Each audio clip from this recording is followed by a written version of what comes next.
ವೆಂಕಟೇಶ್ ಅಣ್ಣ ಹೇಳಿದ್ರು, ಅವರು ಡ್ರೆಸ್ ಅಲ್ಲಿ ಇದ್ರೆ ವೆಂಕಟೇಶ್ ಸರ್ ಅಂತೀವಿ. ಈಗ ಹೃದಯವಂತರು ಒಬ್ಬ ಪೊಲೀಸ್ ಇನ್ಸ್ಪೆಕ್ಟರ್ ಇವತ್ತು ನಮ್ಗಷ್ಟೆಲ್ಲ ಆರೈಸಿದ್ರೆ ಮಕ್ಳಿಗೆ ಜೋರು ಚಪ್ಪಾಳೆ.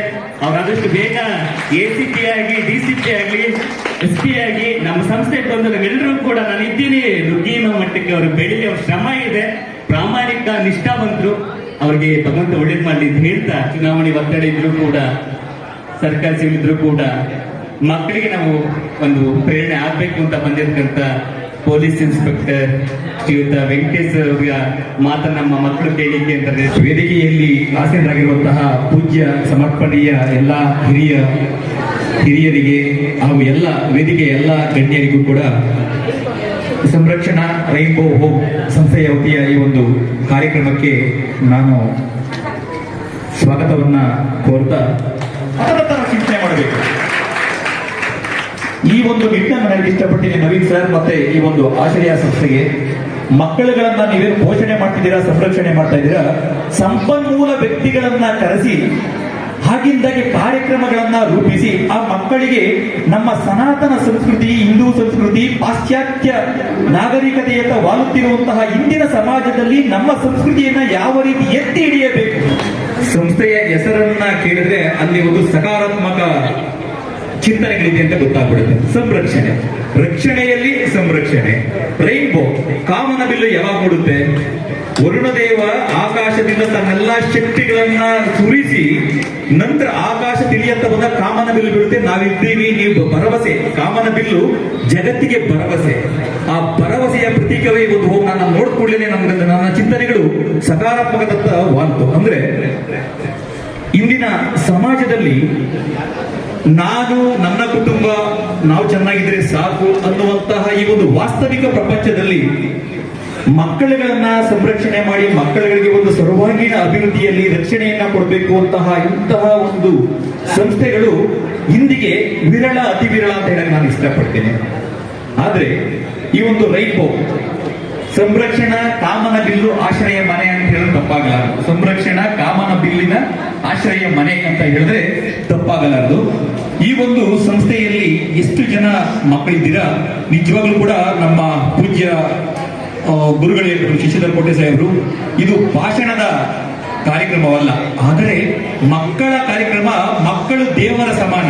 ನಾವು ಇಲ್ಲಿ ತೃಣ ಮಾತ್ರ, ಒಂದು ಫಂಕ್ಷನ್ ಅಲ್ಲಿ ಈ ಕ್ಷಣ ಮಾತ್ರ ನಮ್ದು, ಆದ್ರೆ ಭವಿಷ್ಯದ ಕುಡಿಗಳು ಈ ಮಕ್ಕಳು.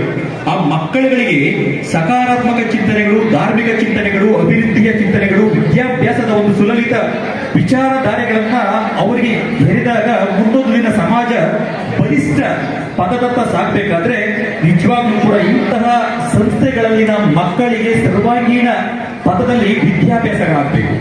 ವಿದ್ಯಾಭ್ಯಾಸದ ಜೊತೆಗೆ ನಮ್ಮ ಸಂಸ್ಕೃತಿ, ನಮ್ಮ ಧಾರ್ಮಿಕತೆ, ನಮ್ಮ ಹಿರಿಯರ ಒಂದು ಔಚಿತ್ಯಗಳು, ಅವರ ಭವಿಷ್ಯಗಳು ಯಾವ ರೀತಿ ಇತ್ತು ಅನ್ನೋದಕ್ಕೆ ಒಂದು ದಾರಿ ಮಾಡ್ಕೊಳ್ಳುತ್ತೆ. ಅದಕ್ಕೆ ಇನ್ನೂ ಒಂದು ಮೇಲ್ಗೈಯಾಗಿ ಈಗ ಒಂದು ಅದ್ದೂರಿ ಸಮಾರಂಭನ ನೋಡಿದ್ರಿ. ಏನೂ ಅರಿಯದ ಒಬ್ಬ ಬಡ ರೈತ ಕುಟುಂಬ ತನ್ನ ಮಗನಿಗೆ ಹಲವಾರು ಪದವಿಗಳನ್ನ ಹೋಗಿಸ್ತಾರೆ. ಆ ತಂದೆಗೆ ಗೊತ್ತಿಲ್ಲ ಮಗ ಏನು ಓದ್ತಿದ್ದಾನೆ ಅಂತ, ನನ್ನ ಮಗ ಎಲ್ಲೋ ಇದ್ದಾನೆ, ತನ್ನ ವಿದ್ಯಾಭ್ಯಾಸನ ಮಾಡ್ತಾ ಇದ್ದಾನೆ ಅಂತ. ನಿಜವಾಗ್ಲೂ ಕೂಡ ಆ ತಂದೆ ತಾಯಿಗಳು ಕೇಳಿದ್ರೆ BA B.Ed ಅಂದ್ರೆ ನಿಜವಾಗ್ಲೂ ಗೊತ್ತಿಲ್ಲ. ಆದ್ರೆ ಏನೂ ಗೊತ್ತಿಲ್ಲದ ಒಬ್ಬ ರೈತ ತನ್ನ ಮಗ ಅಭಿವೃದ್ಧಿ ಪದದತ್ತ ಹೋಗ್ಬೇಕು, ನನ್ನಂತೆ ಇರಬಾರದು, ನನ್ನ ಮಗ ವಿದ್ಯಾವಂತನಾಗಬೇಕು, ನನ್ನ ಮಗನಿಂದ ಸಮಾಜಕ್ಕೆ ಯಾವುದಾದ್ರೂ ಒಳ್ಳೆಯ ಬೆಳವಣಿಗೆಗಳಾಗಬೇಕು ಅಂತ ರೈತ ಏನ್ ಯೋಚನೆ ಮಾಡ್ತಾನೆ, ಆ ರೈತರ ಮಕ್ಕಳೇ ನಾವು ಚಿಂತನೆ ಮಾಡಬೇಕಾಗಿರೋದು ಮುಂದಿನ ಭವಿಷ್ಯದ ಮಕ್ಕಳ ನಮ್ಮ ನಾಡು, ಜಲ, ಭಾಷೆಯ ಔಚಿತ್ಯಗಳನ್ನ ಈ ಮಕ್ಕಳಿಗೆ ರೂಪಿಸಿದ್ದೆ. ಆದ್ರೆ ಮಕ್ಕಳು ಪ್ರತಿಯೊಬ್ಬ ಹೆಮ್ಮೆಯ ಕನ್ನಡಿಗ ಕುಟುಂಬದ ಒಂದು ದಿಕ್ಸೂಚಿ ಆಗ್ತಾರೆ ಅರ್ಥ ಅದರಲ್ಲಿ ಒಂದು ಸಂಶಯನೇ ಇಲ್ಲ.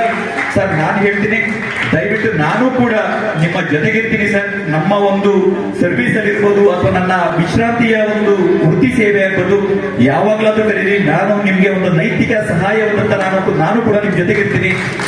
ನೀವೆಲ್ಲರೂ ಸೇರಿ, ಈಗ ನಮ್ಮ ಅಪ್ಪಣ್ಣ ಸರ್ ಹೇಳಿದ್ರು ಪದಗಳೇ ಬಾರದು, ಯಾಕೆಂದ್ರೆ ಅವರು ಅನುಭವದ ಸಾಲುಗಳನ್ನ ಅನಾವರಣ ಮಾಡುದು. ನಾನು ಯಾವ ರೀತಿ ಬೆಳೆದು ಬಂದೆ, ಯಾವ ರೀತಿ ಅವರ ಒಂದು ಇಂದಿನ ಒಂದು ಸಾಮಾಜಿಕ ಸೇವೆ ಯಾವ ಕ್ಷೇತ್ರಗಳಲ್ಲಿ ಹೆಂಗ್ ಹೋಗ್ತಿದೆ ಅಂತ ನಿಜವಾಗ್ಲೂ ಕೂಡ ಸರ್, ನಾನು ನಿಮ್ಗೆ ಹತ್ರದಿಂದ ಮಾತಾಡಿಲ್ಲ ಸರ್, ನಾನು ಒಬ್ಬ ನಿಮ್ಮ ಅಭಿಮಾನಿ ಸರ್. ನಾನು ಕೂಡ ಅದೇ ಒಂದು ಮಾಡಿ ಕ್ಷೇತ್ರದಲ್ಲಿ ಕೆಲಸ ಮಾಡಿ ನಿಮ್ಮ ಬಗ್ಗೆ ಎಲ್ಲಾನು ತಿಳ್ಕೊಂಡಿದ್ದೀನಿ ಸರ್. ಆದ್ರೆ ಈ ಒಂದು ಪೊಲೀಸ್ ವೃತ್ತಿಯಲ್ಲಿ ನಾನು ಸ್ವಲ್ಪ ಅಂತರನ ಕಾಪಾಡ್ಕೊಳ್ತೀನಿ. ಕೊಡ್ತೀನಿ ಸರ್. ಯಾಕೆಂದ್ರೆ ನನ್ನ ಯೂನಿಫಾರ್ಮ್, ನನ್ನ ರಕ್ತ ಒಂದು ಸಾಮಾಜಿಕ ಸೇವೆಯಂತವಾಗುತ್ತೆ. ಎಲ್ಲೋ ಒಂದ್ ಕಡೆ ಯಾವುದೋ ಒಬ್ಬ ರಾಜಕೀಯ ವ್ಯಕ್ತಿ ಜೊತೆ ಮಾತಾಡ್ಬಿಟ್ರೆ ಎಲ್ಲ ವೆಂಕಟೇಶ್ ಯಾವುದೋ ಒಂದು ಪಕ್ಷದ ಬಗ್ಗೆ ಮಾತಾಡ್ತಾ ಇರ್ತಾರೆ. ಇಲ್ಲ ಸರ್, ನನ್ನ 21 ವರ್ಷಗಳ ಸರ್ವಿಸ್ ನಲ್ಲಿ ಯಾವುದೇ ಒಂದು ಕಪ್ಪು ಚಿಕ್ಕಿ ಇಲ್ಲ ಸರ್. ಎಲ್ಲರಿಂದ ನಾನು ಅಂತರ ಕಾಪಾಡ್ಕೊಳ್ತೀನಿ. ಎಲ್ಲಿ ಸಾಮಾಜಿಕತೆ ತಪ್ಪು ಸರಿ ಅಂತ ಹೇಳುವಂತಹ ನಾನೊಂದು ಔಚಿತ್ಯನ ಬೆಳೆಸ್ಕೊಂಡ್ಬಂದಿದ್ದೀನಿ ಸರ್. ನಿಮ್ಮ ಬಗ್ಗೆ ಅಪಾರವಾದಂತಹ ಗೌರವ ಇದೆ ಸರ್. ಈ ಒಂದು ಸಂಸ್ಥೆಗೆ ಏನು ತಾವು ಇದು ಮಾಡೋದು ಸರ್, ನಿಮ್ಮ ಧಾರಾಳ ಮನಸ್ಸು ಹೀಗೆ ಆಗಲಿ ಸರ್. ಇಲ್ಲಿ ಹಲವಾರು ನಮ್ಮ ರಕ್ಷಣೆಯ ಎಲ್ಲ ಇದ್ದೀರಿ ಸರ್. ನಾವು ನೀವೆಲ್ಲವನ್ನು ಕೈ ಜೋಡಿಸಿದ್ರೆ ಯಾವ್ದಾದ್ರು ನಮಗೆ ಆರ್ಥಿಕತೆ ಸ್ಥಿತಿಗತಿ ಯಾವ್ದಿದೆಯೋ ಅದರತ್ತ ನಮ್ಮ ಒಂದು ಇಂತಹ ಸಂಸ್ಥೆಗಳಿಗೆ ನಮ್ಮ ಚಿತ್ತಗಳನ್ನ ಬೀರಿದ್ರೆ ಎಲ್ಲೂ ಕೂಡ ನಾನು ಅನಾಥ ಅಥವಾ ನನಗೆ ಯಾರು ಇಲ್ಲ ಅನ್ನುವಂತ ಒಂದು ಪರಿಭಾಷೆಗಳು ಎಲ್ಲೂ ಇರಲ್ಲ ಸರ್. ಅದು ದೂರ ಆಗುತ್ತೆ. ನಾವು ನೀವೆಲ್ಲ ಸೇರಿ ಒಂದು ಕೈ ಬಿಡಿಸ್ಬೇಕು ಸರ್. ನಾವು ನಿಮ್ಮಲ್ಲಿ ತುಂಬಾ ಚಿಕ್ಕವರು ಸರ್. ನಾನು ಏನು ಇಲ್ಲ. ನಾನು ಮತ್ತೆ ಹೇಳ್ತೀನಿ, ಮತ್ತೆ ಶಶಿಧರ್ ಕೋಟೆ ಸಾಹೇಬರ ಗುರುಗಳ ಸಾನ್ನಿಧ್ಯದಲ್ಲಿ ನಾನು ಗುಲಾಮನಾಗಿ ನಿಂತಿದ್ದೀನಿ ಅಷ್ಟೇ. ಇಲ್ಲಿ ನಂದು ಏನೂ ಇಲ್ಲ. ಇಲ್ಲಿ ಇಲಾಖೆ ನನಗೆ ಒಂದು ಯೂನಿಫಾರ್ಮ್ ಕೊಟ್ಟಿದೆ. ನಾನೊಂದು ನ್ಯಾಯಯುತವಾಗಿ ಮಾತಾಡಬೇಕು, ರಕ್ಷಣೆ ಎತ್ತನೆ ಹೋಗ್ಬೇಕು, ಧರ್ಮದತ್ತನೆ ವಾಗಬೇಕು, ಅದನ್ನಷ್ಟೇ ನಾನು ಮಾಡ್ತಾ ಇದ್ದೀನಿ. ಈಗ ನನ್ನನ್ನ ಇಲ್ಲಿ ಸಾಧಕನಾಗಿ ಕರೆದರೆ ನಿಜವಾಗ್ಲೂ ನಾನು ಅದಕ್ಕೆ ಅರ್ಹನಾಗಿದ್ದೀನ ಇಲ್ವಾ ಅಂತ ಪ್ರಶ್ನಾರ್ಥಕ ಚಿಹ್ನೆ ನಾನೇ ನೋಡ್ಕೊಳ್ತೀನಿ. ಆದ್ರೆ ನಾನು ಸಾಧಕ ಅನ್ನೋದ್ರ ಬಗ್ಗೆ ನಾನು ಯೋಚನೆ ಮಾಡಲ್ಲ.